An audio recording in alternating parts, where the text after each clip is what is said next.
গণতন্ত্র পুনরুদ্ধার আন্দোলনে শহীদদের স্মরণ করল বিএনপি। বৃষ্টি উপেক্ষা করে হাজারো মানুষের উপস্থিতিতে এই স্মরণসভায় বক্তাদের প্রত্যাশা, আন্দোলনে ক্ষতিগ্রস্ত ও শহীদদের পাশে দাঁড়াবে রাষ্ট্র। আর বিএনপি সহ রাজনৈতিক দলের নেতারা গণতন্ত্র প্রতিষ্ঠার আন্দোলন চালিয়ে যাওয়ার অঙ্গীকারের পাশাপাশি ষড়যন্ত্র প্রতিরোধের ডাক দিলেন। বিস্তারিত জানাচ্ছেন নাজিয়া আফরিন। বৈরী আবহাওয়া উপেক্ষা করে কেন্দ্রীয় শহীদ মিনারে বিএনপি নেতাকর্মীদের ভিড়। খণ্ড খণ্ড মিছিল নিয়ে জড়ো হয়েছেন গত দেড় দশকে স্বজনহারাদের কষ্টগাথার সমব্যথী হতে।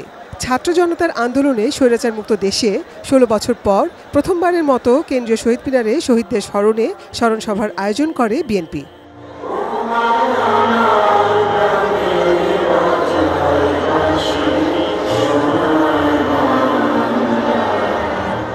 স্মরণসভায় গত ১৬ বছরে স্বজন হারানো পরিবারের সদস্য এবং গণ অভ্যুত্থানে ক্ষতিগ্রস্তরাও এসেছিলেন।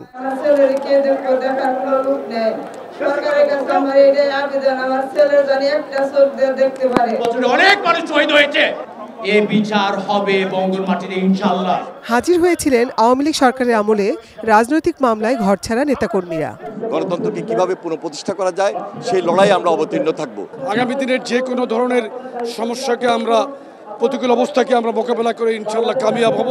গণতন্ত্র পুনরুদ্ধারের আন্দোলনে বিএনপি শরিকরাও দাবি জানালেন, ক্ষতিগ্রস্ত প্রতিটি মানুষ যেন ন্যায় বিচার পান, রাষ্ট্র যেন সমব্যথী হয়ে পাশে দাঁড়ায়। গত দেড় দশকের আন্দোলন সংগ্রামে যারা প্রাণ দিয়েছে, ত্যাগ স্বীকার করেছে, আহত হয়েছে, তাদের প্রত্যেককে যথাযথ ক্ষতিপূরণ এবং খোঁজ খবর আমাদেরকে রাখতে হবে। এলো ভিশন মুশকিল আসান অফার। যে কোনো ব্র্যান্ডের পুরনো ফ্রিজ নিয়ে চলে আসুন ভিশন শোরুমে আর নিয়ে যান নতুন ভিশন ফ্রিজ 20% পর্যন্ত ছাড়। নেতা কর্মীরা যারা প্রাণ হারিয়েছেন, জীবন দিয়েছেন, আমরা একই সাথে মনে করি তাদেরও আজকে সেই ঘাতকদের বিচার হওয়া দরকার। শহীদের রক্ত চায় একটা গণতান্ত্রিক বন্দোবস্ত, একটা গণতান্ত্রিক সংবিধান। আপনাদের যে ত্যাগ, সেটাতে যদি তাদের জীবনে কোনো পরিবর্তন না হয়, তাদের সত্যিকার অর্থে এই দেশ স্বাধীন হবে না। ছাত্র জনতার আন্দোলনের ফসল অন্তর্বর্তী সরকারের কাছে জনগণের প্রত্যাশা আকাশচুম্বী মন্তব্য করে বিএনপি মহাসচিব মির্জা ফখরুল ইসলাম আলমগীর বলেন, রাষ্ট্র নিশ্চয়ই ক্ষতিগ্রস্ত মানুষগুলোকে ক্ষতিপূরণ দেবে এবং মিথ্যা মামলা প্রত্যাহার করে নেবে।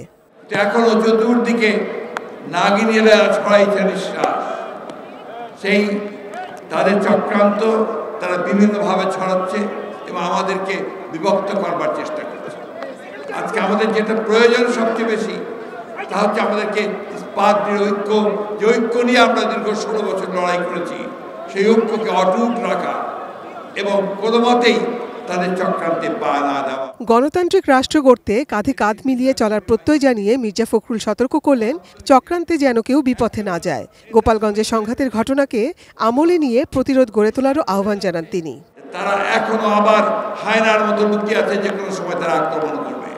সেই আক্রমণকে আমাদের প্রতিহত করতে হবে, আমাদেরকে গণতন্ত্রকে প্রতিষ্ঠা করতে হবে। বন্ধুগণ, নাজিয়া আফরিন, এটিএন নিউজ, ঢাকা।